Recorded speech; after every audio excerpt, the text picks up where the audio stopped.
Hello, everybody. Welcome to Late Night Football. Welcome to our second season review show. And of course, we did Chelsea last time with Nishikant. If you haven't seen that, do check it out. But here we are with talking about the champions of England, talking about Manchester City. And we've got two big City fans in the house. We've got Adarsh joining us after a long time. Adarsh, welcome back. It's great to see you. Hello. Yeah, thanks for having me again. It's been a while since I've been here. Yeah, last time was you were talking about Chelsea, actually, ironically. But anyway, yes, it's great. And Roman Abramovich, it's great to It's have always good to talk about City. So yeah. Yeah. We hope on more, but yes, nonetheless, we've also got our regular this season. We've got Gaurav on the show. Gaurav, welcome once again. Nice to have you. Yeah, thank you, Rohit. It's always good to be on the show.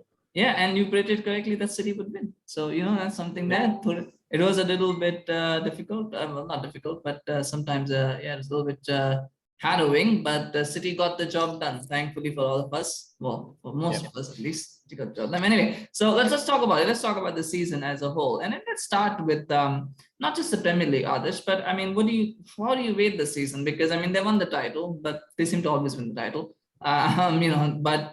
Do you feel that not, and of course they didn't win the Carabao Cup, which they always seem to win. Of course, they had a bit of disappointment in the FA Cup. The Champions League was probably disappointing. So how do you rate this season overall as a fan for Manchester City? Look, if you ask me personally, in terms of numbers, I would rate it like 8 out of 10. And 2 points are just of Champions League. Believe me. The Carabao Cup, all the other domestic cups are just an addition to the morale boost, I would say, push a little higher for the players for the Champions League spot and title finish till the very end. Like how the season started, like how Chelsea started really well, but they dropped points after a while. But how City picked up and they were actually very consistent to the very end. That was a good part for all of us. And yeah, it was a little heartbreaking moment when we were out of the Champions League. But nevertheless, title is a title and I'm proud of it. So it's been a good season. No, for sure. I mean, it's been a good season for City. I think that's really it, isn't it? It's winning one. Winning a trophy is still something. It's more than most teams manage. I know firsthand.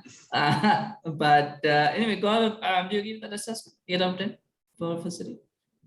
I would rate it 7 out of 10. Actually, I think we should have won another domestic cup, one of Carabao or FA Cup.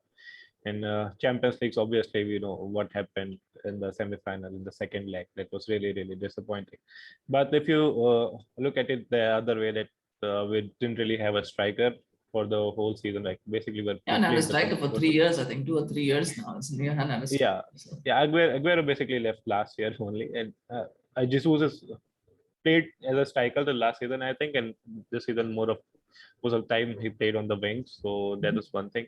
And I think people might actually not realize this, but with it lack a little bit of squad depth. We actually have only 16 outfield players in our team right now, and that includes 37-year-old Fernandinho. So that is something which hurt us as well.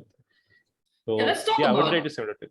Let's talk about the squad depth issue thing, because Gaurav, I mean, we always talk about City having 2 teams basically. And yet this season, it felt like they were a bit understaffed. And I don't know why that was. Maybe because I don't think there have been any significant departures that have not been replaced. And they did spend 100 million on Jack Grealish as well. So do you think that's an area of concern for City going forward, that perhaps it's something that they need to address, that players are leaving and maybe not being replaced? Or is this something? I think definitely this is going to be addressed this season. Definitely. I mean, Fernandinho is leaving.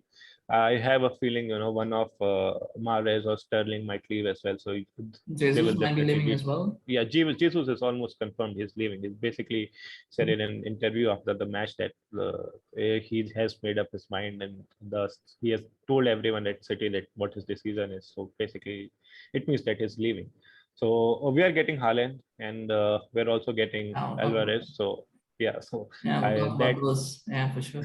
But so I think that those positions are sorted out. But I think we need a depth in the midfield department. I think Grealish was. I originally thought that Grealish was going to play in that midfield position, alongside De Bruyne or Bernardo at times.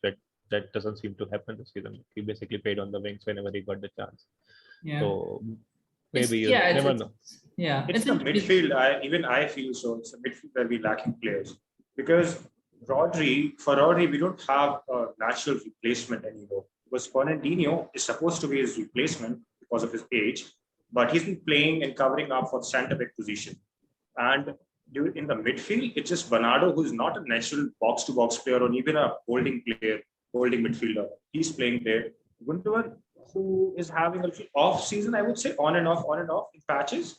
So that is the main reason he was off.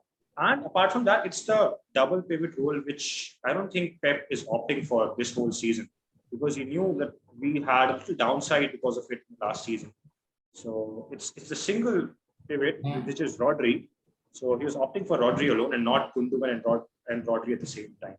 That was one thing. But I guess after Fernandinho's departure, you would be getting someone in the midfield as well. Yeah. Strengthen up and like have a proper defensive backup for Rodri, young backup. Yeah, I mean, a CDM will of course be there because Gundogan probably will leave as well. I think on Grealish as well, I think it's hard to dislodge Bernardo Silva and De Bruyne as if you're playing with those two. So Grealish cannot really get into that midfield position. And then you've also got Phil Foden as well, who's there. So, it's hard for anybody to become that central midfielder for City. But anyway, we'll talk about Grealish a little bit more going forward. I mean, Adarsh, one thing that I didn't want to touch on is the fact that that loss to Madrid was heartbreaking in how it happened. And I do have some, this section there that I did want to talk about as well later. But I mean, the reality is, though, that we all talked about, well, can they bounce back? And they bounce back. I mean, they've shown it as well against Spurs in the way that they lost a couple of years ago and then they still came back to win the title. But do you think the way that they responded, where they just smashed Newcastle, I think they smashed Wolves as well. I think they smashed, I'm not sure. There were two teams that they smashed and they had a bit of a wobble against West Ham, but they still came back from 2-0 down against West Ham and Villa. Do you think that bodes well for next season? Just the fact that they've got a little bit of that character and that perhaps that fight in them. Maybe having a good personality, having a character, having a good mentality in Premier League was never a doubt for City. Okay, it was always Champions League where we lagged a character, you can say. Okay, that too is an argument for some other day. But again, Premier League was never a doubt for City. Okay, so I was seeing and watching a Jack Grealish interview yesterday after match celebration. He was asked a simple question like, "What you thought when you were 2-0 down?" He simply answered, like, "I thought we were done. It was just a regular day. We understood that it's not our day. We're not going to win it." But the same question was asked from Kevin De Bruyne, and he answered in a different way. And he answered in a way like, "Yeah, we're fine. We knew we were going to bounce back. It's normal." So that's a difference coming from a guy who stayed at Aston Villa and coming from a guy who's been at City for a while. So it's the mentality difference. We have that. We have that mentality in Premier League. It just need to be carried forward in a Champions League. I guess that is the mentality which Haaland is going to bring to us. That hunger mentality, that mentality of not losing, not accepting to lose a game, not ready to accept the defeat or like sitting back. So I guess that's a big hope, not just at the striker position, but he's going to spread that mentality all across the whole team. Yeah, I mean, that makes sense. Yeah, but sure. I mean, hopefully that happens for City's sake. Gaurav, I would like to add something to that. Yeah, But sure. I think, if you describe our team, I think we are a OCD team. We don't react well to mess most of the times. And, when you consider teams like Real Madrid or even Liverpool, their players they have a different mentality, especially in the Champions League games. Their heads explode at once, all of the players. That is something that we lack. And I think no matter who we sign, if it's Haaland or anyone, it's not going to change that easily. And I think Pep has been blamed the last season that he fucks up basically in big games. He selects players that shouldn't be playing. But I think this season his selection was spot on. Even the game against Madrid, maybe he did substitute De Bruyne, and I think a little early. He thought that the game was won, but I don't think that was on him. Basically, like I said, we don't react well to mess most of the times, at least in the Champions League. Yeah, I just wonder if it's the atmosphere. So I mean, they do get a lot. I mean, I know it's a pet peeve, but they do get a lot of easy draws sometimes at the start as well. So one thing I would say, like the game against Atletico Madrid was a big learner for the City team. Like such games, teams like Liverpool, Real Madrid, any other big club, big shot, has been into that kind of atmosphere. They have learned from that atmosphere. Like such games are there in Champions League, you have to be ready. That was a very good learner for City as an experience. Yeah, definitely, and hopefully they can pick up. For me, it's a matter of when, not if, City will win the Champions League. I think that's just what it is. We're just waiting to see when it will happen. And as a rival fan, I just hope it doesn't happen next year. But we all know it's going to happen at some point. There's just too much money there and too much investment and too much planning for it to not happen. So that's just my feeling on that. But anyway, each year that it does happen, we celebrate, and then until it does, and then that's when the world ends. But anyway, we'll talk about the players, because I think it was a nice segue that Adarsh mentioned. Talk about Kevin De Bruyne. Now, for me, he's easily the top player in the Premier League. No, at least this season he probably is. I think he definitely is. Where do you rank him among the top players in the world, though? Where do you see his position? Because I have an answer for that, but I'll wait to hear from you both of you before I give mine, because I want to influence yours. So Definitely in the top three, Rohit. I think it's you could probably say Lewandowski is maybe he's ahead of him, but then again he plays in a league where the quality difference is huge. Like I know he performs well in Champions League games as well and everything, but I think if the current De Bruyne was playing for that Bayern team, he would be ripping it apart as well. So definitely in the top three, I would say currently the second best player in the world. second best. Okay. All Yeah. right. Others, what about you? Same for me. Like Second best. top three, when he's performing day in day out in Champions League, in Premier League, that's not a joke. Yeah. Similar for Salah or Sane. Sadly, Sane is not performing in Champions League as of now, but Salah is someone who's performing well. Yeah. Mbappe is someone who's performing well. But top three, a little biasness there. Yeah, like third number. After Lewandowski and Mbappe, I would go Kevin. Yeah. No, I would probably say it's number two. I wouldn't even go Benzema. Benzema's top for me right now, but then that's probably number two is probably De Bruyne. And I think he's better than Lewandowski. This season, I think he's been better than Lewandowski. I don't think Lewandowski has been at his usual level. Bayern haven't been at the usual level, to be honest. So that just put him down. I don't think Mbappe is all that. I think Mbappe probably scrapes in the top five. I don't even think he's, honestly, I don't even think he's top five, to be honest. And it's hard to judge. But anyway, we'll talk about Mbappe on another day. But yeah, I think De Bruyne definitely second for me. Easily. I think he's better than Salah as well. I think Salah again has a bit of an up and down season. He's been good. He was very good in the first half of the season, and then the second half he's just been average. Maybe it's fatigue, whatever. But yeah, I think that's De Bruyne. But anyway, let me know in the comment section. What do you think? Do you think De Bruyne is in your top two, top three? Where do you rank him? Yeah, do that. Smash like as well for Kevin De Bruyne, by the way, if he's a favorite player. But obviously love that. Let's continue though. We'll talk about Jack Grealish. Adarsh, rate him £100 million. What do you think? How's the season been for him? Look, I'll cut him some slack as it was his first season, and every new signing's first season under Pep starts from the second season. Whether it's Mahrez, whether it's Rodri, whether it's Sterling, anyone who is new to Pep is gonna perform in the second season. So we have to wait until we come to a conclusion regarding Jack Grealish. But initially, if you asked me before he came to City, I was very dicey about him, like whether we should opt for him or not, because he is a winger, okay? Technically, he's a winger. And if you play him in the middle, that's good. He can play there. But naturally, he's a winger. He's played there with Aston Villa from throughout. And we need pacey wingers. Leroy Sane was the one who showed us what pace and good dribbling and decent shooting can bring to this team. The breakouts, the breaking the bus. Jack Grealish, right now, what he's bringing to the table is something what we already have. It's just more fouls. Yeah, no, that's true. You know what? Did others? I think we might have. Oh, did I lose both of you guys? Hello. Hey, yeah. Oh, sorry. Yeah, I think I lost connection. Hello? But yeah. Can you guys hear me? Yeah. Yeah. Sorry, my connection sometimes does that. Yeah. Please carry on, others. You were saying you stopped at fouls. So So he's just bringing something special called fouls, what we already have under the name of Sterling. So we need something more in terms of output from him. We have Sterling, we have Jesus, who are good in cutting inside and going inside, but we need something with the output part. Sterling is not the best when it comes to giving deliveries and putting deliveries into the box. He's good, he's not the best. But when you pay 100 million, you need a best player in terms of delivering passes and crosses. So if he is playing on the wings, we'll be needing deliveries, if not goals, assists. Yeah, I guess Jesus will not be here, but yeah, I guess he just in some ways he doesn't suit the style. That's what I feel. But I also think maybe it's a little bit of getting used to playing for a big club because it's different playing for a big club. But we'll have to see how Pep uses him the next season. I think maybe the next season Yeah, will be the this one where question which you mentioned, playing for the big club, was asked to him in the last interview as well. So to which he answered, like, at Aston Villa, he was given the freedom. He used to ask the ball from his players, like, give me the ball, let me perform, let me do some magic. But at City, he is always and constantly being told by Pep just one rule, just one guidance: do not lose the ball. Yeah.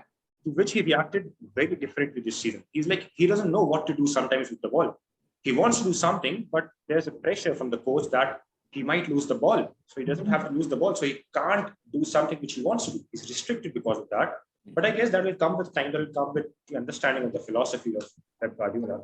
So once he's used to it, I guess he'll be a little more open and more natural in his play. The Sane point is a good one, actually. I don't think City have properly replaced him. That's just my opinion. I don't think they've really replaced him. Yeah, But anyway, that's a conversation for another day. Gaurav, I'll talk about one more player. When there's so many City players, we talk about De Bruyne, you can talk about Rodri, you can talk about Cancelo, you can talk about Foden. And they've all been sensational. But one player I didn't want to talk about is Ruben Diaz. Now, I mean, if I ask Siddhant, I know what Siddhant is going to tell me. You know, I'm on the show, but I know what he's going to tell me about Ruben Diaz. But do you feel, I think last season he was probably the best defender in the Premier League. Do you feel he's regressed a little bit this season? Or do you think it's just more that we've kind of got accustomed to what he is, so we don't necessarily see him in the same light? What do you make of Ruben Diaz this season? I think, he has been injured like quite consistently. So that has also played a part. And I always feel like he plays better with Stones alongside him. I think his playing style suits Stones better than it does Laporte. So maybe that's one thing that could be improved. I still think he's a top defender and he'll come back. He's still very young. He's still only 24, 25. So that's very young. And I think he can be, back to his best next season.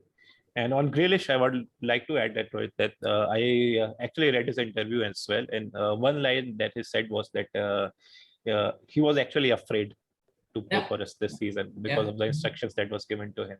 And one more thing is that I think he could be a really, really good player playing alongside a proper striker, someone like Haaland.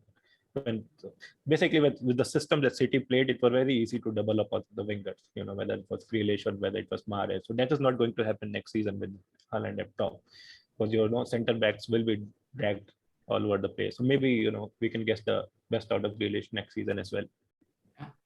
Yeah, I mean, it'll be interesting. For Ruben Diaz, I would say injuries played a major role in his not having a good time on the pitch. And yes, I agree with Gaurav there that he plays quite well when he's playing with Stones. That is like when he plays on the left center back position. Okay, the right center back position is something which he doesn't like to be at, I would say, because he has to cover up for Walker or Cancelo, whosoever plays there, and he's just not that quick to cover up from him. But on the left, I would say if it's Zinchenko, for example, he doesn't go that higher that often. Okay, so he mostly stays in the middle most of the time. So it's easier for Zinchenko to come up and cover up for him. But again, it's not more like a lame excuse, I would say. He had a downfall this season because of the injuries, I would say. But at the same time, he's been compared to players who are playing at the peak. Okay, like 28 or 30. He's just 24. No other player is playing at that level. He's just 24. Or the defender. Okay, hardly few. So he's at the top amongst any, if there's any. Yeah, no, that makes sense. Well, Gaurav's just stepped away for a bit, so we'll continue though on this one. Adarsh, I mean, I was actually going to come to Gaurav because he kept talking about Haaland. I was like, yeah, we're going to talk about Haaland now because Gaurav is just excited to talk about that. But Adarsh, from City having no strikers, they've actually signed 2 strikers for the summer. They've signed Julian Alvarez and they've signed Erling Haaland. I mean, obviously, we'll talk about Haaland more when the season starts and what we expect from him. This is something that's interesting because it's kind of a change in policy because they usually don't go for these kind of blockbuster Hollywood type of signings. So they've signed Jack Grealish for quite big money. Now they've done that with Haaland as well. Do you see that as a change in policy from Guardiola, where he's saying, well, the previous policy is successful, but maybe we need a little bit more? Or do you just think that's just a product of the times where every signing is amplified and made bigger than it is? So Rohit, if you look closely at City, they haven't stick to one philosophy since day one. They always keep on changing the philosophy every 3 or 4 seasons. Under Mancini, we were different. Under Pellegrini, we were different. Under Pep, we were different. And under Pep, we are evolving different. Earlier, we are a different team with different dynamics. We had Sane, we had Sterling, who used to play a counter-attacking football as well. Now, just controlling more of a possessive football. It was possessive, but counter as well. Now, it's never counter-attacking football because we have no one with speed to counter apart from Sterling. So, it's always evolving with time. And with Haaland, I guess things are going to change. He's going to give us a different dynamic. So, under Pep Guardiola, you need a player who can hold up the ball quite nicely. Good first touches, good holding up, decent passing, if not good, as a striker. And Haaland lacks all of that. Okay, I'm not saying he's bad at it. All I'm saying is he's not known for like good touches, good passes. He's known for finishing. He's known for his heading capabilities. He's known for his movement. Maybe that is something what Pep needs right now, with players like Jack Grealish to deliver him as per his movement. Maybe with Kevin De Bruyne, Mahrez, if he stays, anyone in the midfield who can deliver according to the need. Yeah. So that is something which I guess. Yeah, that makes sense. And I think it does make when we come back to the Champions League game against Madrid, they should have won that in the first leg itself. They could have probably scored 7 or 8, right? And maybe that is the thinking as well from Guardiola, is that, well, I mean, I don't need a striker who can pass the ball around, because in those critical moments, in those big cup games, I need a striker who's going to finish the chances as they come, because that's what we need. We need someone ruthless up front. Maybe that is the thinking behind bringing in Haaland. Definitely, I think definitely. Maybe last season we were after Kane, who's a very good finisher as well, and but he's more of a last couple of seasons he's started to drop deep and more getting involved in the build up and everything. And Haaland is completely different to him right now, and I feel like he's ruthless in front of the goal. As Adarsh said, he's someone whose movement is really good. He knows how to get behind the defense. He knows how to drag the defenders wide. And he will definitely have to work on his touches and everything, because what I have seen of him, he lacks a little bit of that technical ability that you would say Aguero had, or even Jesus had, but I wouldn't expect too much from him in that department. He's mainly been signed to score goals, and I think he's going to do that. Yeah. I mean, City put a lot of crosses in the box. They've got a good service for him. He's just there to finish off the chances and get maybe that difference in those critical tight encounters or those critical moments. And I think that would be something. I mean, it'll be interesting because I don't think Pep has generally had an out-and-out target man. I think Lewandowski is the only one I can think that he's had an out-and-out target man. I've been penny for Harry Kane's thoughts though. I mean, was you wondering, obviously Spurs are going to be in the Champions League, but still penny for his thoughts as to what he must be thinking. But anyway, we'll talk about Harry Kane on another day. Let's talk about the final thoughts though, of course, for the Gaurav. What are the positions that you think City need to go for in the summer transfer window? Aside of striker, they've already got that, but where else do you think they need to strengthen? I think a lot depends on who is leaving right now. I think with Haaland and Alvarez, that position is completely sorted out.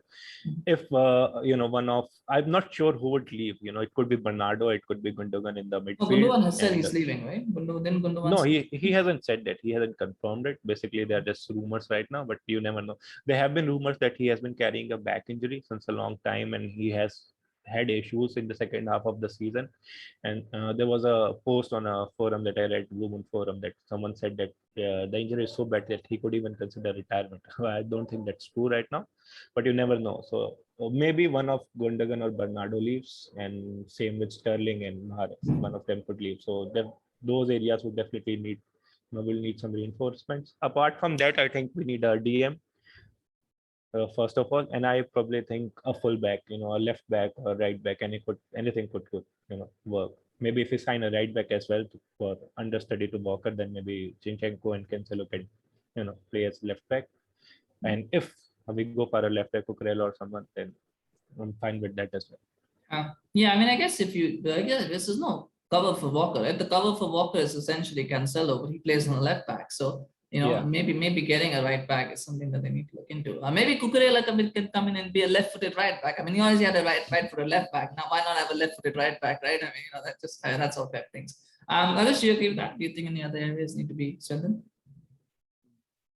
You're muted. Just the. Oh yeah, okay. No, good. No, you're good now. Okay. Good now. Yeah. So it's just the midfield, I would say, which we really need the depth because if Bernardo leaves or Gundogan leaves, either of them, you'll have open space. And Fernandinho has already left. So it's just Rodri who's going to start every game, apart like aside Kevin De Bruyne. But there's one player who needs to be there in the starting 11 and one as a backup for Kevin De Bruyne, maybe, if not. So let's see. It's basically the midfield, the defense. Anything, anyone, if we get someone for the defense, is a surplus to what we need in the midfield. Because attackers are sorted, and it's just one person I really do not want City to give a contract to. That is Raheem Sterling. Yeah, but that was going to be my question. That Actually, Raheem guy Sterling, yeah, what is very stand on that one? needs to leave. Okay, I'm just so He done was the with one who that turned guy. around the game last night. Yeah, he was the guy who turned around the game, but because of him, we lose so many games as well. Well, you don't lose that many games. You just don't. You don't. And I think so many I is think relative, isn't I, it? So many. I think relative. Rohit Sterling is also someone who would play well with the striker up front. A lot of concerns of Sterling and Grealish has been because we really didn't have anyone to target in the box, to be honest. And if our midfielders didn't step up and score that goal, we would be in a lot of trouble. So I'm not sure. If I not think for Sterling Foden, I would brings say. something different to the team. That pace and the directness that no one has in our team right now. Yeah. Apart from it. Yeah, I wonder if they will also think about perhaps moving Grealish or Foden in field, because then you've got Alvarez who can also play on the wings. So you might be looking at that because you're only losing one striker at the moment, which is Jesus. You still have the other forward, assuming Sterling stays. So maybe the plan is to not buy a midfielder, maybe use Grealish or Foden as a central midfielder. I don't know. Guardiola in an interview said that he's basically said that Foden is not matured enough right now to play in that midfield. He basically said that maybe 2 or 3 seasons later he would be, but right now he's more suited to the wings. Yeah, Guardiola says a lot of things. maybe he's true. We don't know. He's handled it all perfectly right now, so maybe that's the way it goes. But anyway, on that note, final questions for both of you. Adarsh, we'll start with you, player of the season. Sorry? Player of the season. Who's your player of the season? I mean, it's an obvious question. You're actually asking me that question. I know it's obvious, but gotta be consistent. So I ask you as well. I asked has to be Kevin De Bruyne. But until the mid-season, for me personally, it was Cancelo. But as the season ended, I'm like, hands down, Kevin De Bruyne. Sorry, Cancelo. Yeah. Gaurav, any contrasting opinion or the same? No, I think Kevin De Bruyne definitely, and one player that deserves a mention is Rodri. He has been brilliant for us this season. He has scored some really important goals as well. Yeah, no, for sure. Yeah. So last season, when Rodri was new, right? Again, like first season under Pep Guardiola is a bad season technically. Last season, we were just hoping Pep Guardiola doesn't start Rodri because he was that bad. Okay, Fernandinho wasn't good enough, but he was good enough to play there in place of Rodri. And now we just wanted Rodri to start every game because he was that good in that role. Yeah. That was the change which he brought. Yeah, I wonder if Rodri is one of those players who prefers being a single DM instead of being a double pivot like he was used last season. There's certain players have certain positions. I think Gundogan prefers a double pivot. I think Rodri doesn't like a double pivot. So, things like that. But they needed that double pivot last season. Otherwise, they would not have won the title. So, it's always different tactics and different things and how they fit. We do a little bit of tactical analysis. No questions on underperformance of the season, right? Underperformance. Did anyone underperform this season for City? I mean, I would say Ederson. Ederson. Oh, really? Ederson. Yeah, I think he needs to improve his shot stopping, and I think basically I read someone's opinion that his shot stopping isn't really good because he doesn't have a really good finisher to even face in the training sessions. So maybe Haaland would improve it where he comes. Okay. Yeah. Well, I don't know. Maybe that is true. But you know what? De Bruyne might take offense to that fact that he's not a good finisher. I don't know. Anyway, Adarsh, since Gaurav has brought it up, do you have an underperformer as well? Since you're here. For me, that's a tough one. Like Sterling for me. Sterling. No, you have to strain yourself to think of one who I am being a little biased here, but Sterling for me. I just don't like that guy. Yeah. Not anymore.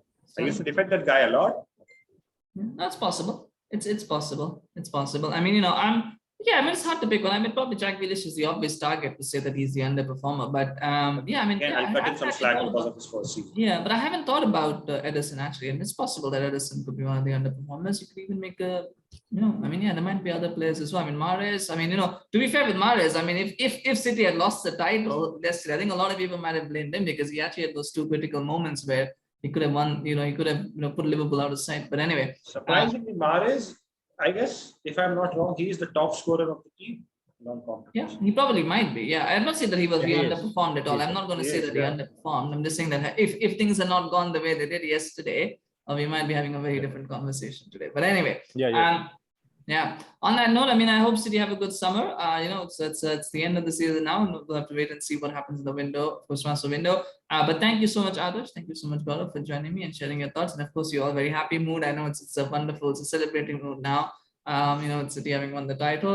But yeah, thank you guys. I hope you enjoyed this one. I certainly did. Yeah. It's always a pleasure. Thank you, Rohit. Yeah, it's always good to talk about good stuff, isn't it? Yeah.